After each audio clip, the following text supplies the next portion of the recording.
The Honda NR500 wasn't just radical, it was so revolutionary it destroyed Honda's racing reputation overnight. Oval pistons, 8 valves per cylinder, engineering so advanced it seemed like science fiction. This was Honda's billion-dollar bet to prove 4-stroke engines could crush every 2-stroke on Earth. Instead, it became the most expensive humiliation in racing history.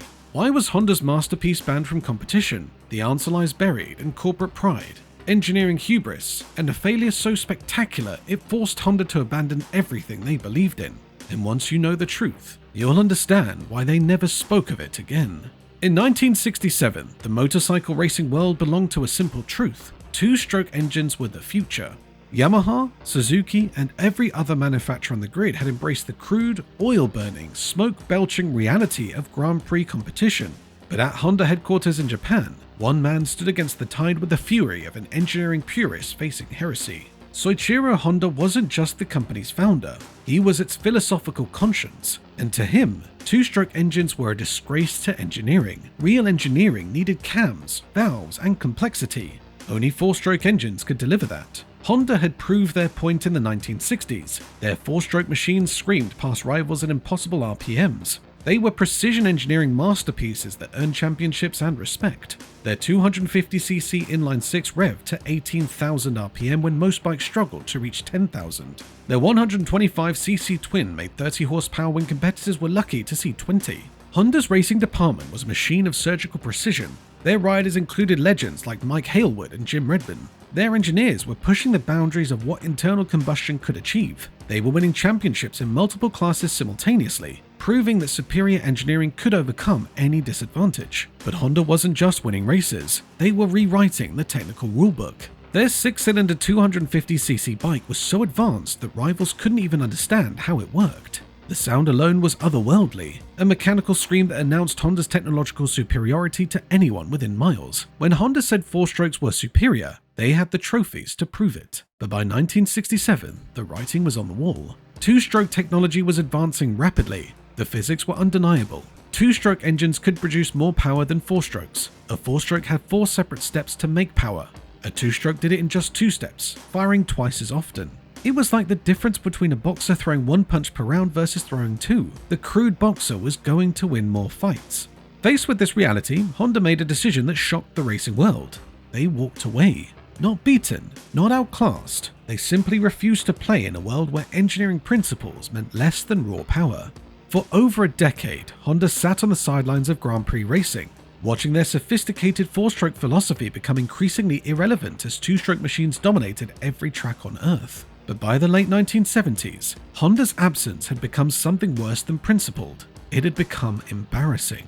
What happened next in Honda's boardrooms reads like a corporate thriller where pride and physics were about to collide with devastating consequences. The brief was audacious: return to Grand Prix racing on Honda's terms. No compromises, no philosophical surrenders, no 2-stroke shortcuts. They would build a 4-stroke engine so advanced that it would make every 2-stroke look primitive. Where other manufacturers pursued power through combustion frequency, Honda would pursue it through revolutionary design. Where others accepted the limitations of conventional pistons, Honda would rewrite the laws of internal combustion itself. The project's internal designation was simple: NR500. NR stood for new racing, but everyone inside Honda understood what it really meant: never retreat from the engineering principles that defined the company. At the heart of this mechanical revolution was an idea so radical it seemed to come from science fiction: oval pistons. Think about that for a moment. Every piston since the invention of the internal combustion engine has been round, because that's what made sense. Pistons move up and down in cylindrical chambers, creating circular motion from linear motion through connecting rods and crankshafts. But Honda engineers weren't interested in what made sense. They were interested in what was possible.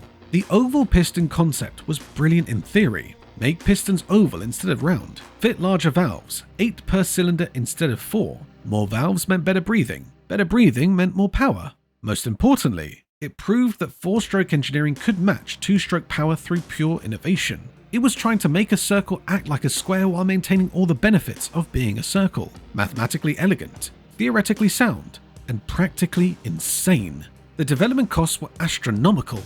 Each oval piston required precision manufacturing that pushed 1970s technology to its limits. The connecting rods needed special design to handle unusual forces. The combustion chambers needed complete reimagining. The valve train became a mechanical symphony of unprecedented complexity. Honda's engineers weren't just building a motorcycle engine, they were attempting to prove that Japanese engineering superiority could overcome fundamental physics through sheer technological brilliance. What Honda unveiled in 1979 wasn't just a motorcycle engine, it was a manifesto written in aluminum and steel, declaring war on everything the racing world thought it knew about internal combustion. The heart of this mechanical revolution was a 499cc V4 engine that looked conventional from the outside, but hid secrets that would have made aerospace engineers nervous. Inside each cylinder sat not the round pistons that had powered every motorcycle since the invention of the species, but oval pistons that moved through chambers shaped like running tracks. 8 valves per cylinder promised breathing capacity that would shame any two-stroke. The valve train required precision that made Swiss watches look crude. Every oval piston needed connecting rods designed to handle forces that no round piston had ever created. But the real engineering madness was in the details. The oval pistons didn't just move up and down. They traveled through combustion chambers machined to tolerances measured in thousandths of an inch. One tiny manufacturing error would destroy the entire system.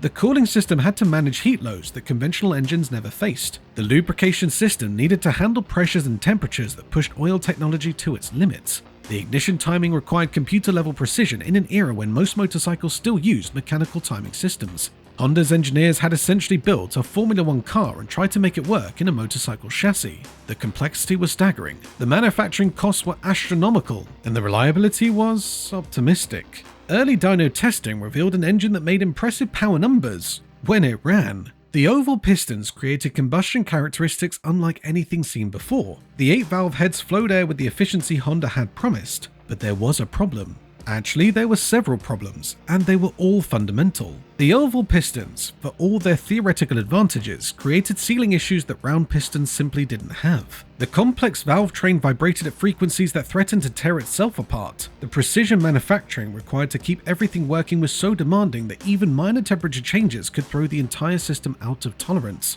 Most critically, the engine was heavy. Far heavier than any two-stroke competitor. Where a conventional 500cc two-stroke might weigh 120 pounds, the NR500 engine tipped the scales at nearly 200 pounds. In racing, weight is the enemy of everything: acceleration, handling, braking, and cornering. Honda had created an engineering masterpiece that was too complex to be reliable, too heavy to be fast, and too expensive to be practical. But they are about to discover that theoretical brilliance and racing reality exist in completely different universes. Here's where the story gets complicated and where engineering pride collides with the unforgiving mathematics of lap times. The NR500 made its racing debut at the 1979 British Grand Prix. Honda bought 2 of their most experienced riders, Takazumi Katayama and Mick Grant. These weren't novices, they were seasoned professionals who understood both racing and Honda's engineering philosophy. The bikes looked stunning, the sound was unlike anything on the grid. A high-pitched scream that announced Honda's 4-stroke revolution to everyone within a mile radius. The technology was so advanced that rival teams sent engineers just to listen to the engines during practice sessions. Then the lights went out and reality delivered its verdict with brutal efficiency. Both bikes retired without finishing a single lap. Not mechanical failures in the conventional sense. The engines ran, the wheels turned, the brakes worked. The NR500 simply couldn't keep up. Where two-stroke competitors were posting competitive lap times, the Honda riders were struggling to meet the sport's minimum speed requirements. The problem wasn't just the weight, though that was devastating. The real issue was power delivery. Two-stroke engines delivered power in violent, immediate bursts that launched riders down straights like cannon shots. The NR500's sophisticated 4-stroke power band was smooth, refined, and utterly inadequate for Grand Prix competition. It was like bringing a symphony orchestra to a heavy metal concert. Technically superior, artistically admirable, and completely wrong for the venue. Race after race, the pattern repeated. The NR500s would qualify at the back of the grid, struggle through practice sessions, and either retire early or finish so far behind the leaders that they were essentially racing in a different event. The 1979 season became a tour of humiliation across Europe's greatest racing circuits. At Silverstone, both bikes failed to finish. At the Nürburgring, they were lapped multiple times by the leaders. At Spa-Francorchamps, Mick Grant's NR500 was so slow through the fast sections that he had to wave faster riders past for safety reasons. Television commentators began treating the Honda entries as curiosities rather than competitors. Rival team mechanics would gather around the Honda garage during practice, not to spy on secrets, but but to witness the spectacle of the most expensive motorcycle in the paddock being consistently outpaced by bikes costing a fraction of its development budget. The psychological toll on Honda riders was immense. These were proven winners reduced to rolling roadblocks. Katayama, a former race winner, later described the experience as riding a beautiful mechanical sculpture that happened to have wheels. Experienced journalists described watching the NR500s on track as painful. These weren't mechanical failures, they were philosophical failures. Honda had built a machine that proved four-stroke engines could work in Grand Prix racing, but only if your definition of work meant technically function rather than win races. The riders, professional to the core, maintained diplomatic silence about the bike's shortcomings, but paddock whispers told the real story. The NR500 was a beautiful, sophisticated, hopelessly uncompetitive monument to engineering hubris. By the end of the 1979 season, Honda faced a choice that went to the very core of their corporate identity. What happened next in Honda's executive offices wasn't just a business decision, it was the death of a dream that had sustained the company for over a decade. The numbers told a story that no amount of engineering pride could overcome. In its debut season, the NR500 had failed to score a single championship point, not one.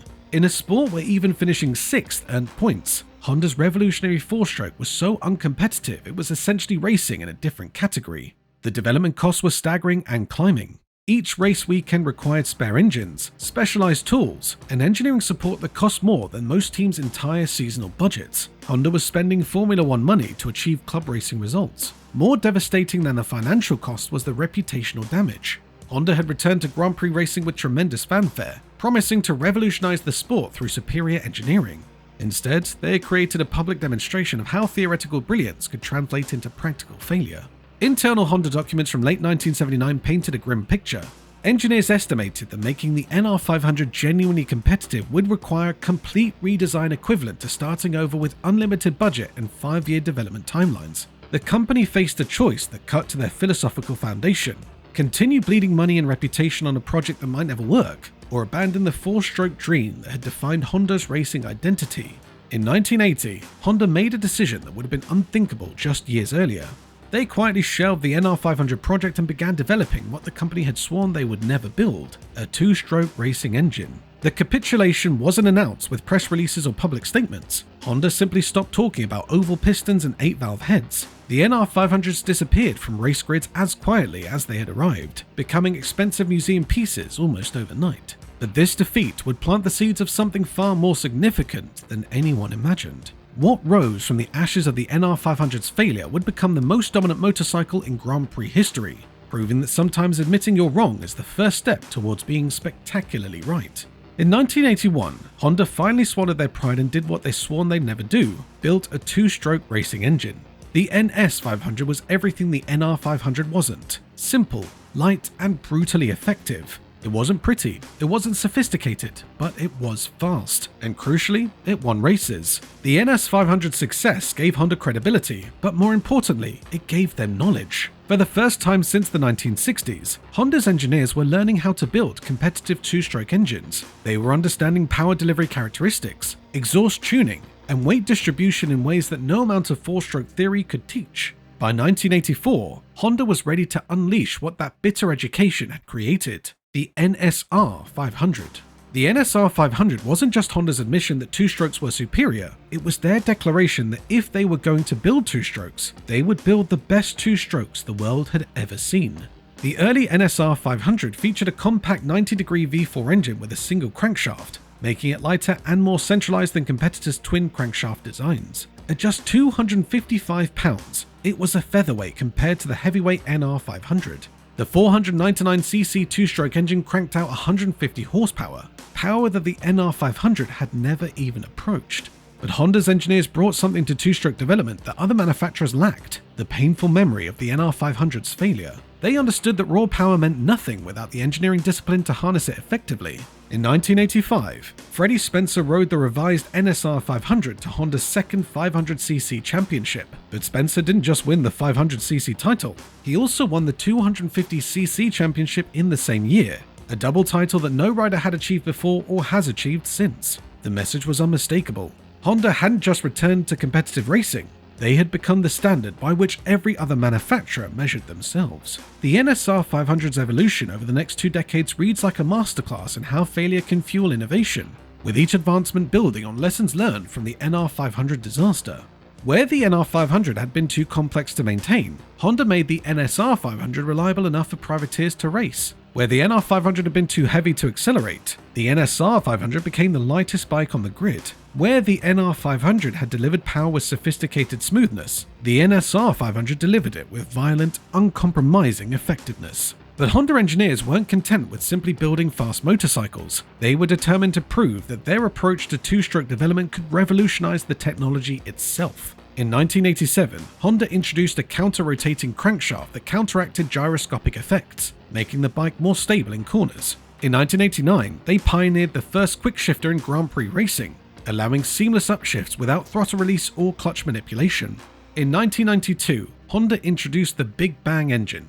Instead of firing cylinders evenly across the rev range like conventional engines, the Big Bang NSR500 did something radical. It fired all 4 cylinders in rapid succession with a tight 65 to 70 degree rotation. This created a single violent burst of torque followed by a momentary lull. It sounds counterintuitive. Why would you want uneven power delivery? But the Big Bang concept was brilliant in practice. The concentrated torque burst allowed the rear tire to grip and recover between power pulses. This dramatically improved traction compared to engines that spun the rear wheel constantly. The Big Bang NSR500 could dig into asphalt coming out of corners rather than spinning the rear wheel into oblivion. It didn't make the bike slower, it made it scarier and smarter simultaneously. By the mid-1990s, the NSR500 was pushing close to 200 horsepower while weighing just 265 pounds. Top speeds exceeded 200 miles per hour at fast circuits. It had become everything the NR500 was supposed to be: the most advanced, the most powerful, the most successful racing motorcycle on Earth. The technical sophistication was staggering. Honda had developed carbon fiber chassis components, exotic materials for engine internals, and electronic systems that wouldn't appear on road bikes for another decade. The NSR500's development budget dwarfed most manufacturers' entire racing programs, but the results justified every yen spent. Mick Doohan rode the Big Bang NSR500 to 5 consecutive world championships from 1994 to 1998, dominating the sport with a level of superiority that bordered on unfair. In 1997, he won 12 out of 15 races, shattering records that had stood for decades. His racing style was so aggressive that rivals began studying video footage just to understand how the NSR500 could be ridden at such impossible speeds. The bike's influence extended just beyond winning races. Honda's innovation became industry standard. The Big Bang firing order was copied by other manufacturers. The chassis design influenced road bike development. Even the riding position and ergonomics found their way into Honda street motorcycles. When Valentino Rossi won his first 500cc championship in 2001, he was riding the final evolution of a machine whose development had begun with the NR500's spectacular failure 22 years earlier. The NSR500 concluded its racing career in 2002, but the numbers it left behind tell a story of redemption that Hollywood couldn't have scripted better. Over nearly 2 decades, the NSR500 accumulated 131 Grand Prix victories and 10 World Championships for riders, plus 11 Constructor Championships for Honda. It wasn't a fluke or a streak, it was a mechanical dynasty forged from the humiliation of the NR500's failure. The irony runs deeper than simple success. While Honda guarded their NSR500 technology with obsessive secrecy, leasing bikes to teams but never selling them, keeping engines locked away in museums, they had let the NR500 failure happen in full public view. The contrast is devastating. Honda's greatest racing failure was aired in front of the world, but their greatest racing success was hidden away like a state secret. Teams could race NSR500s, but they could never own them. Collectors today pay fortunes just for the chance to scan original parts to build replicas. But the most bitter irony is playing out today. In 2023, Honda sits 11th in the MotoGP constructor standings, behind satellite teams and struggling to compete with Ducati's modern engineering. The brand that once ruled Grand Prix racing with an iron fist can't find their footing in the modern data-driven world of electronics and aerodynamics. The problem runs deeper than just one bad season. Honda's approach to motorcycle development, which served them so well in the analog era, seems fundamentally mismatched to modern racing requirements. Where they once succeeded through mechanical innovation and raw engineering talent, today's MotoGP demands software sophistication, aerodynamic development, and rider aid systems that Honda has struggled to master. Internal reports suggest Honda's corporate culture may be part of the problem. The same engineering pride that once drove them to build the NR500 now prevents them from adopting proven technologies developed by competitors. They're still trying to engineer their ways out of problems that other manufacturers solve through collaboration and data sharing. In a wave that sent shockwaves through the paddock, Marc Marquez, the rider many believed could channel the spirit of the NSR 500 era, walked away from Honda and signed with Ducati. It wasn't just a transfer, it felt like the end of an era. Marquez's departure represents something unprecedented, a generational talent abandoning Honda because their motorcycles simply couldn't compete. Today's MotoGP is a different battlefield. Sensors, telemetry, and software algorithms decide more than instinct ever could. The fights feel cleaner, the chaos polished away, and in this world of precision and predictability, machines like the NSR 500, snarling, fire-breathing, unforgiving, have become extinct. Which raises a haunting question. Could a machine like the NR500 even exist today? Could a radical experiment in engineering philosophy survive in a world built on proven technology and measured risks? Maybe not, but maybe that's exactly why the NR500 story matters. In an age where failure is minimized through computer modeling and risk analysis, Honda's oval piston disaster represents something rare: the courage to be spectacularly wrong in pursuit of being revolutionary. The NR500 was never technically banned by racing regulations. It was banned by something far more unforgiving: the laws of physics, the tyranny of lap times, and the unbreakable mathematics of competition. But without that failure, without that humiliation, without that painful lesson in the difference between theoretical brilliance and practical success, the NSR 500 dynasty would have never existed. The Honda NR500 wasn't killed by rules or regulations, it was killed by reality's refusal to bend to engineering pride. But for Honda engineers, that devastating failure became the foundation for 2 decades of unprecedented success. Would you have had the courage to build the NR500, knowing it might fail spectacularly? Let us know in the comments, and if you want more stories about machines that dared to rewrite the rules, and the engineers brave enough to admit when those rules are wrong, hit that subscribe button and ring the notification bell.